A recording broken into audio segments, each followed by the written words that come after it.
Bismillahirrahmanirrahim. Assalamualaikum warahmatullahi wabarakatuh. Allahumma salli ala Sayyidina Muhammad wa ala ali Sayyidina Muhammad. Sahabat beriman yang dirahmati Allah, arti mimpi bertemu orang yang sudah meninggal terdengar menyeramkan.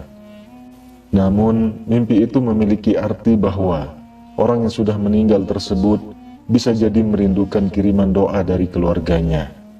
Bisa jadi orang yang sudah meninggal seperti yang hadir di dalam mimpi, meminta agar keluarga yang masih hidup untuk lebih taat lagi beribadah atau berbuat baik di dunia. Sebagian ulama mengatakan bahwa arwah orang-orang yang mati dicabut bila mereka mati. Begitu pula arwah orang-orang yang hidup dicabut bila mereka tidur.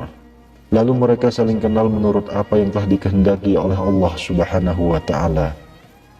Dalam Al-Quran, Allah Subhanahu wa Ta'ala berfirman, Allah memegang jiwa orang ketika matinya dan memegang jiwa orang yang belum mati di waktu tidurnya. Maka dia tahan jiwa orang yang telah dia tetapkan kematiannya. Quran Surah Az-Zumar ayat 42. Ibnu Katsir dalam tafsirnya menerangkan bahwa arwah orang yang telah mati dan melepaskan arwah orang yang hidup sampai waktu yang ditentukan. Berkaitan dengan mimpi bertemu orang yang sudah meninggal, banyak ulama yang mengalaminya. Mereka bertemu dengan orang-orang soleh dalam mimpinya. Salah satunya adalah apa yang telah disampaikan keluarga Asim Al-Juhdari, yang telah menceritakan bahwa ia pernah melihat Asim Al-Juhdari dalam mimpinya setelah Asim meninggal dunia. Lalu lelaki itu bertanya, "Bukankah kamu telah mati?" Asim menjawab, "Benar." Lelaki itu bertanya lagi, "Sekarang engkau berada di mana?" Asim menjawab, "Saya demi Allah berada di suatu taman dari taman surga bersama sejumlah teman-temanku. Kami berkumpul setiap malam Jumat dan pagi harinya di tempat Bakar Ibnu Abdullah Al-Muzani. Maka kami menerima berita-berita tentang kalian."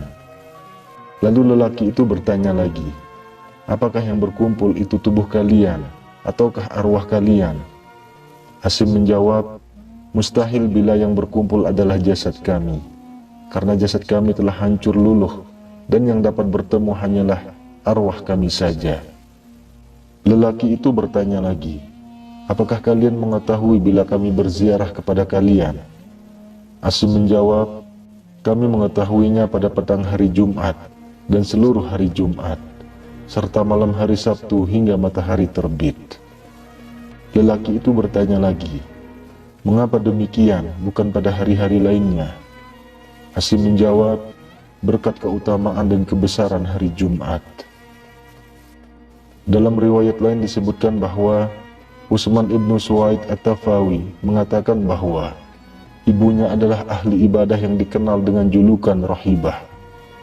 Ketika ajalnya telah dekat, Rohibah mengangkat kepalanya ke arah langit, lalu berdoa, "Wahai Tuhan yang menjadi harapan dan dambaanku selama hidup dan matiku, janganlah Engkau menjadikan aku terhina saat matiku, dan janganlah Engkau menjadikan diriku berasa asing dalam kesendirianku." Setelah ia meninggal dunia, Utsman ibnu Suwaid selalu menziarahi kuburnya setiap hari Jumat, mendoakannya serta memohonkan ampunan buatnya, juga buat ahli kubur lainnya. Pada suatu malam, aku melihat ibuku dalam mimpi.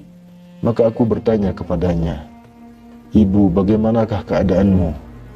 Ia menjawab, "Anakku, sesungguhnya maut itu benar-benar merupakan musibah yang sangat keras. Dan sesungguhnya aku, segala puji bagi Allah, benar-benar ada di alam barzah yang terpuji, yang penuh dengan bau yang harum, dan dihamparkan padanya kain sutra yang tebal dan yang tipis, sampai hari berbangkit nanti." Aku bertanya kepadanya, "Apakah engkau mempunyai keperluan?" Ia menjawab, "Ya." Aku bertanya, "Keperluan apa?" Ia menjawab, "Janganlah engkau meninggalkan kebiasaanmu menziarahi kami dan mendoakan bagi kami. karena sesungguhnya aku benar-benar merasa gembira dengan kedatanganmu pada hari Jumat. Jika engkau tiba dari rumah keluargamu, maka dikatakan kepadaku, hai Rohibah, inilah putramu telah datang, maka bergembiralah. Dengan demikian, bergembiralah semua orang mati yang ada di sekitarku. Sahabat beriman yang dirahmati Allah, mimpi kerap disebut bunga tidur, merupakan gambaran atau pengalaman bawah sadar yang melibatkan semua indera sewaktu tidur. Terkadang mimpi itu indah, ada kalanya juga mimpi buruk. Rasulullah SAW memberikan tuntunan kepada umatnya, jika mengalami mimpi yang disukai, hendaknya untuk mengucapkan Alhamdulillah atau memuji Allah Subhanahu wa Ta'ala, karena sebenarnya mimpi itu berasal dari Allah Subhanahu wa Ta'ala. Sedangkan jika mendapati mimpi buruk, kita dianjurkan untuk meminta perlindungan kepada Allah, karena bisa jadi mimpi itu dari setan. Hal ini seperti yang disebutkan dalam hadis yang diriwayatkan Abi Sa'id Al-Khudri, bahwa Rasulullah SAW telah bersabda, jika salah seorang di antara kalian bermimpi yang ia sukai, sebenarnya mimpi tersebut berasal dari Allah, maka hendaklah ia memuji Allah karenanya dan ceritakanlah. Adapun jika ia bermimpi selainnya yang tidak disukai, maka itu berasal dari setan, maka hendaklah ia meminta perlindungan dari keburukannya, dan janganlah menceritakannya kepada orang lain sehingga tidak membahayakannya. Hadis riwayat Bukhari. Sahabat beriman yang dirahmati Allah, demikianlah penjelasan tentang arti mimpi bertemu orang yang sudah meninggal dunia. Terkadang kejadian dalam mimpi bisa membuat seorang khawatir, senang, sedih, dan ketakutan. Bahkan kejadian di mimpi itu terasa seperti kenyataan. Mungkin sebagian orang yang menganggap mimpi hanyalah bunga tidur saja. Namun sebenarnya mimpi memiliki banyak arti yang bisa dijadikan sebagai pertanda kehidupan di masa depan. Seperti mimpi ketemu orang yang sudah meninggal dunia. Wallahu a'lam bishawab. Demikian yang bisa saya bagikan. Semoga bermanfaat untuk kita semua. Amin ya rabbal alamin. Assalamualaikum warahmatullahi wabarakatuh.